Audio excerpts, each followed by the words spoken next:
ഈ കപ്പൽ ആടിയുലയില്ല സാർ. ഇതിനൊരു കപ്പിത്താനുണ്ട്. മുഖ്യമന്ത്രി പിണറായി വിജയനെ നിയമസഭയിൽ ഇങ്ങനെ പുകഴ്ത്തിയ ആരോഗ്യമന്ത്രി വീണ ജോർജ് പാർട്ടിയുടെ ഗുഡ് ബുക്കിലായെങ്കിലും ആരോഗ്യവകുപ്പ് എന്ന കപ്പൽ വല്ലാതെ ആടിയുലയുകയാണ്. കപ്പിത്താനുണ്ടോ എന്ന് ചോദിച്ചാൽ വ്യക്തമായി ഒരു ഉത്തരമില്ലാത്ത അവസ്ഥ. ഏറ്റവും കുത്തഴിഞ്ഞ വകുപ്പായി മാറിയ ആരോഗ്യവകുപ്പിനെതിരെ നിയമസഭയിലടക്കം വലിയ വിമർശനങ്ങളാണ് ഉയരുന്നത്. ഓരോ നിയമസഭാ സമ്മേളനത്തിലും പ്രതിപക്ഷ വിമർശനത്തിനു മുന്നിൽ മറുപടിയില്ലാതെ മന്ത്രി തപ്പിത്തടയുന്ന കാഴ്ച. ചുരുക്കത്തിൽ ആരോഗ്യവകുപ്പ് തന്നെ ആരോഗ്യമില്ലാതെ ഊർദ്ധശ്വാസം വലിക്കുന്ന ഒരു അവസ്ഥ. കാലവർഷം ശക്തി പ്രാപിച്ചതോടെ സംസ്ഥാനത്ത് മാരകമായ പകർച്ചവ്യാധികൾ പടരുമ്പോൾ ആരോഗ്യവകുപ്പിന്റെ കാര്യക്ഷമതയും പ്രവർത്തനവും വീണ്ടും ചോദ്യചിഹ്നമാകുകയാണ്. ഡെങ്കിപ്പനി, കോളറ, എലിപ്പനി, മലേറിയ, H1N1, വയറിളക്കം, ഹെപ്പറ്റൈറ്റിസ്, മാരകമായ പകർച്ചവ്യാധികളുടെ പട്ടിക ഇങ്ങനെ നീളുകയാണ്. മഴക്കാലപൂർവ്വ ശുചീകരണവും പ്രതിരോധ പ്രവർത്തനവും ബോധവൽക്കരണവും കാര്യക്ഷമമല്ലാതെ കുത്തഴിഞ്ഞ അവസ്ഥയിലായ ആരോഗ്യവകുപ്പിൽ ആവശ്യത്തിന് ജീവനക്കാരില്ലാത്തതും പ്രതിസന്ധി തന്നെയാണ്. അത്യാവശ്യം വാഹനങ്ങൾ പോലുമില്ലാത്ത അവസ്ഥയിൽ ദൈനംദിനം നടത്തേണ്ട അവശ്യപ്രവർത്തനങ്ങൾ പോലും മന്ദീഭവിച്ചിരിക്കുന്നു. കോവിഡ് ഭീതി ഒഴിഞ്ഞതിനു പിന്നാലെ സമീപകാലത്തെങ്ങുമുണ്ടാകാത്ത വിധമുള്ള പകർച്ചപ്പനിയിൽ നാട് വിറങ്ങലിച്ചു നിൽക്കുകയാണ്. ദിവസേന ആയിരങ്ങളാണ് വിവിധതരം പനി ബാധിച്ച് ആശുപത്രികളിലേക്ക് എത്തുന്നത്. വിവിധയിനം പനി ബാധിച്ചുള്ള മരണങ്ങൾ കേരളത്തിലുണ്ടാകുന്നു. അപകടകാരിയായ ഡെങ്കിപ്പനിയാണ് ഇപ്പോൾ പ്രധാന വില്ലനായി നിൽക്കുന്നത്. ജൂലൈ മാസം ഇതുവരെ പനി ബാധിച്ചവരുടെ എണ്ണം 1,40,000 കടന്നു കഴിഞ്ഞിരിക്കുന്നു. 6,000-ഓളം പേർക്കാണ് ഡെങ്കിപ്പനി സ്ഥിരീകരിച്ചത്.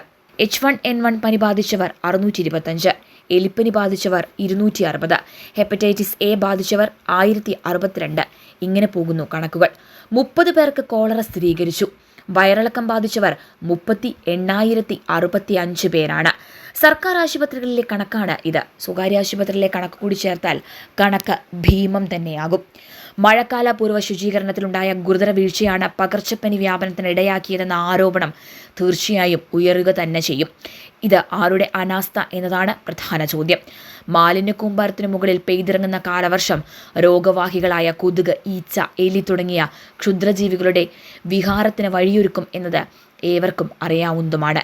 ഇക്കാര്യത്തിൽ ആരോഗ്യവകുപ്പിനും തദ്ദേശ സ്വയംഭരണ വകുപ്പിനും സംഭവിച്ച വീഴ്ചയിൽ നിന്ന് ഒഴിഞ്ഞുമാറാൻ ഇരു വകുപ്പുകൾക്കും കഴിയില്ല. കഴിഞ്ഞ വർഷം സംസ്ഥാനത്ത് ഏറ്റവും അധികം മരണത്തിനിടയാക്കിയ പകർച്ചവ്യാധി എലിപ്പനി തന്നെയാണ്.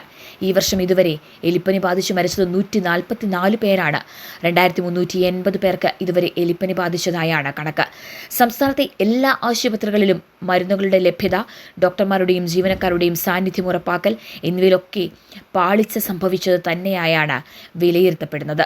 അവശ്യ സർവീസായ ആരോഗ്യവകുപ്പിൽ പ്രതിരോധ പ്രവർത്തനങ്ങൾക്കും പകർച്ചവ്യാധികൾ പകരുന്നോ എന്നറിയാൻ കാര്യങ്ങൾ നേരിട്ട് കണ്ട് വിലയിരുത്താനും സാമ്പിളുകൾ ശേഖരിക്കാനും ആവശ്യത്തിന് ജീവനക്കാരില്ലാത്തതാണ് പ്രവർത്തനം ഇത്രത്തോളം താളം തെറ്റിയതിന് മുഖ്യ കാരണം.